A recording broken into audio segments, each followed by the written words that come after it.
were children, I would bake you a mud pie, warm and brown beneath the sun. Never learned to climb a tree, but I would try, just to show you what I'd done. Oh, what I wouldn't do if I had you, babe. I had you. Oh, what I wouldn't do if I had you, babe.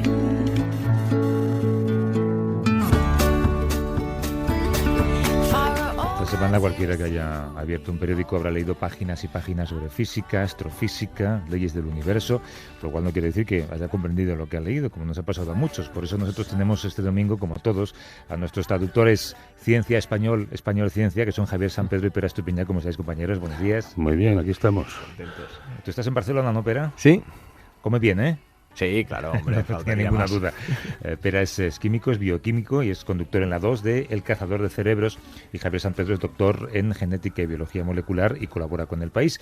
Esta semana, por cierto, se han entregado los premios de periodismo en medicina personalizada de precisión, que reconocen trabajos periodísticos que ayudan a acercar avances científicos al gran público. Uno de los premiados ha ido para un programa de televisión que desconozco, se llama El Cazador. ¡Hombre, El Cazador de Cerebros! Cazador de Cerebros. Vale, Tenemos el primer premio, ¿no? Y además por una historia muy bonita, con un caso real de dos niñas que les quitaron la tiroides de manera preventiva porque su padre había tenido un cáncer por una mutación que da el 100% de posibilidades de tener cáncer. Miraron si ellas la tenían, las dos la tenían, y les quitaron la tiroides para no tener cáncer en el futuro. Es un ejemplo muy claro de medicina preventiva basada en la información del ADN. Primer premio. Sí, sí, sí. Y tú sin renovar para la tercera Sí, temporada. y es el tercer premio que gana el programa, ¿eh? Vale, O no, sea, no digo nada, ¿eh? No digo nada. Ya.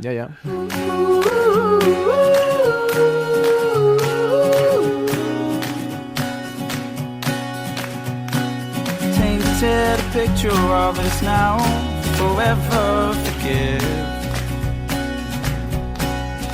Esta vez no hay duda alguna sobre cuál ha sido la noticia científica de las semanas: la muerte del conocido y reconocido físico Stephen Hawking.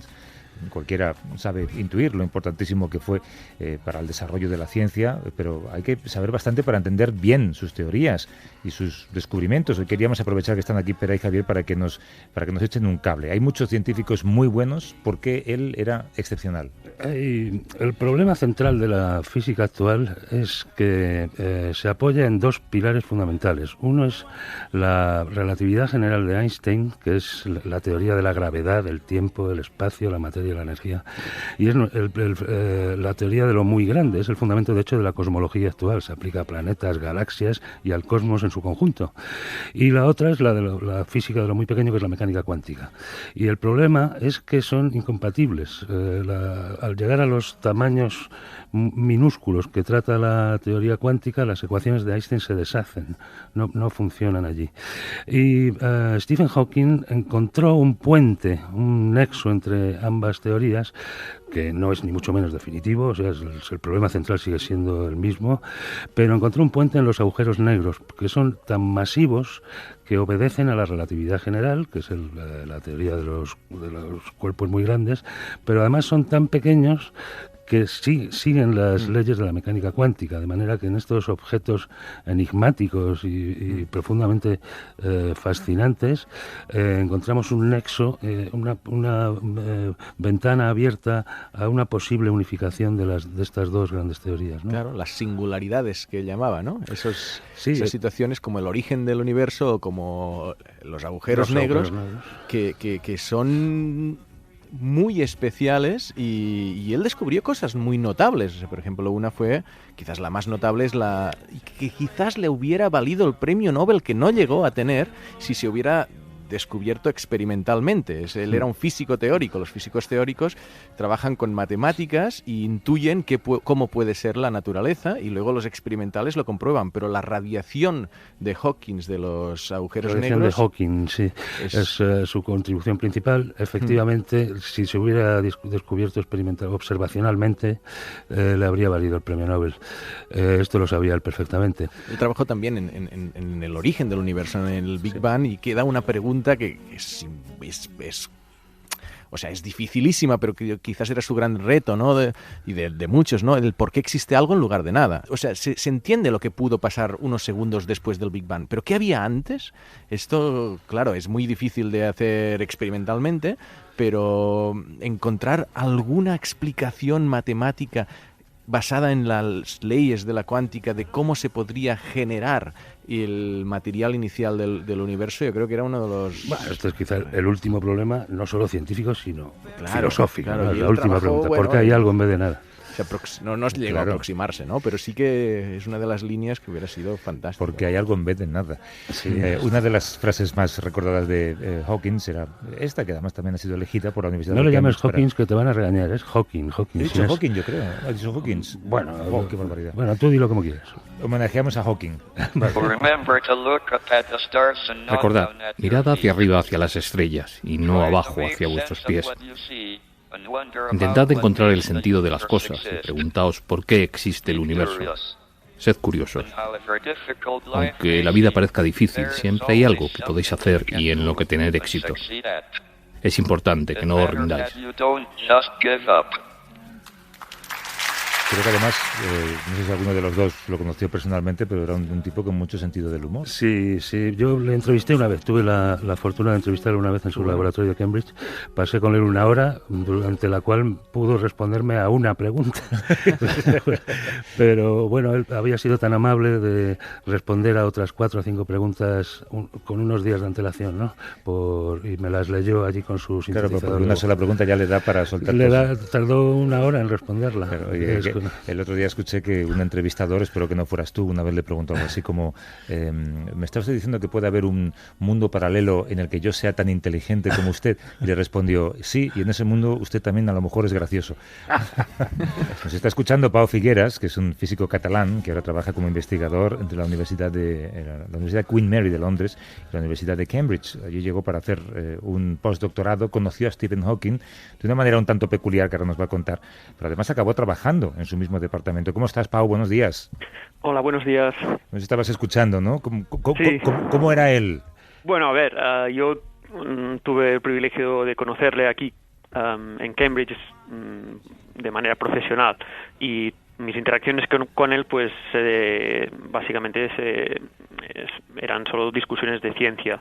Científicamente era una persona con un conocimiento de los agujeros negros, gravedad, cosmología ingente. Es de esas personas que cuando hablas con ellos sabes que saben de todo y lo saben todo. ¿Era fácil ser alumno suyo o te pone en tensión saber que estás ante una mente tan brillante? Bueno, yo era, cuando llegué aquí yo era postdoc, pero obviamente intimida mucho, ¿no? Porque, claro, la comunicación con él no es fácil, sabes que esa persona pues sabe mucho más que tú sobre el tema, y es un poco intimidatorio al principio, pero luego te acostumbras. ¿Discutías con él sobre algo? Sí, cuando llegué aquí a Cambridge, yo en ese momento estaba trabajando en un problema que, bueno, se llaman agujeros negros en branas, que él había pensado en el pasado, o sea que había un tema de interés común. Y bueno, discutimos sobre eso, sobre ese tema. Sí, pero creo que tú diste respuesta a un problema científico que él había planteado y que aún no tenía solución. Sí, él en ese contexto de la teoría de cuerdas se pueden construir unos agujeros en branas, y es un problema que él se planteó junto con un estudiante en su momento, Harvey Rial, que ahora es catedrático aquí en Cambridge, y durante tiempo había una discusión en el campo a ver si estos agujeros negros en la aproximación de supergravedad o relatividad general, pues si podrían radiar o no. Y es un tema pues que estuvo sin resolver durante años, y junto con mi colaborador en Imperial College pues resolvimos este problema. Lo dice así como... Claro. Sí, resolví el problema, ¿no? ¿Y qué os dijo Hawking cuando lo resolviste? Pues, él obviamente estaba muy interesado en conocer más detalles sobre nuestra solución, por desgracia, lo digo entre comillas, pues descubrimos que no radiaba en esa aproximación, y eso planteó más cuestiones que resolvió incógnitas, ¿no? Que es lo que pasa a menudo, ¿no? Es lo que pasa en la ciencia, sí. Oye, ¿cómo era él un poco en las distancias cortas, digamos? Hablábamos de su sentido del humor, por ejemplo, su trato, su educación. Bueno, muy correcto, pero obviamente la comunicación era complicada, y porque él, como decíais vosotros hace un momento, que él te dijese algo, pues le costaba mucho tiempo. O sea, que las interacciones así a tiempo real que podías tener con él, pues eran con gente muy próxima, en ese caso, pues con Harry Real, que lo conoce muy bien, y él podía mover el ojo un poquito, y con ese movimiento te decía si sí o si no. Ajá. O sea, que la manera de tener una conversación a tiempo real con él era decirle cosas que se podían responder con sí o no, ¿no? Con sí o no, y esa es la única manera de tener y claro, sus colaboradores próximos, que ya estaban entrenados a tener ese tipo de discusiones, pues podían trabajar incluso hasta hace recientemente, pues de manera muy efectiva con él. Pero bueno, era así el tipo de interacción que podías tener con él. Es muy interesante. Yo supongo que entre vosotros, quienes estabais en su entorno o a su alrededor, habría una sensación de, no sé, de estar compartiendo tiempo con una persona muy particular, bueno, podría haber sido premio Nobel, no lo fue, como contábamos antes, pero lo era todo. Sí. Y cuando uno daba un seminario y él venía, pues aparte de sentirte muy orgulloso de que Stephen Hawking pues viniese a tu seminario, pues obviamente era intimidatorio, porque además su ordenador a veces de manera accidental emitía sonidos, y claro, eso intimidaba mucho a la gente que daba la charla, porque de vez en cuando te soltaba una frase que no tenía ningún tipo de sentido, y claro, si no lo conocías, pues lo primero que pensabas, decías, hombre, he dicho ahora una barbaridad, eso que acabo de decir está mal, pero ¿qué hacía el ordenador? Como gruñir algo. Sí, o decías cosas incongruentes, que obviamente era porque de manera accidental, pues sus cuidadoras o así, pues no sé, seleccionaban unas palabras o lo que sea, y claro, era muy intimidatorio. O sea, como fluctuaciones cuánticas, ¿no? Del sintetizador. Sí. No empecéis a hacer chistes físicos, porque luego nos vamos a perder. Es curioso pensar que hasta sus últimos días estaba rodeado de estudiantes, cuando era una mente tan brillante que podía haberse dedicado exclusivamente a la investigación. Sí, él también creo que fue un gran mentor. Tuvo estudiantes que han desarrollado unas carreras brillantes, y creo que él disfrutaba mucho trabajando con estudiantes. Obviamente, durante tiempo aquí en Cambridge los mejores estudiantes querían trabajar con Stephen, y bueno, y eso creo que fue muy beneficioso para todos. Obviamente él, dadas sus limitaciones físicas, para trabajar necesitaba gente que le ayudase, y por eso también pues disponer de los mejores estudiantes es una cosa que también era muy buena, digamos, para todo el mundo.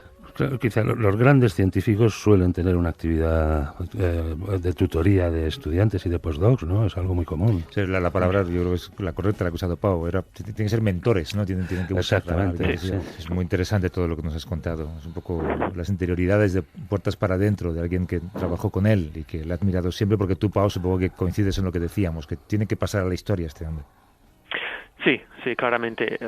Creo que revolucionó gravedad, cosmología, y las cuestiones que planteó, como habéis dicho, pues aún no están resueltas, no están entendidas, y creo que sus contribuciones van a pasar a la posteridad, seguro. Claro, eso es una pregunta que mucha gente de la calle se hace, ¿no? De si es tan famoso tanto por la ciencia o por sus condiciones, y es lo que defendemos, ¿no? Que sin duda es un icono mundial, en parte por la condición, pero que la contribución científica fue no notable, sino excelente. Y de divulgación también, ¿no? Claro. Además, con una divulgación que a mí me gustaría analizarla, porque no era una divulgación fácil. O sea, son libros que son complejos de entender, y a pesar de eso han sido superventas. Eso es un fenómeno muy singular también. Superventas hasta el extremo de que 1 de cada 700 personas del planeta Tierra compró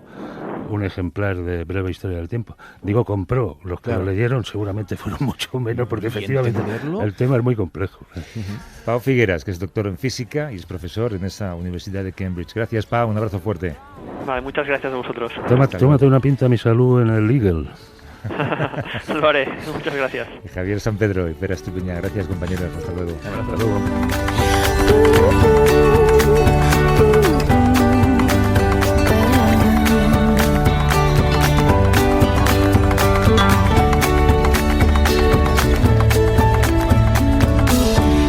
Now we were both in the same place. Didn't know how to say the words. With my heart ticking like a bomb in a birdcage. Left before someone got hurt. 'Cause it was what I wouldn't do. I had you, babe. I had you. It was what I do. And I had you, babe.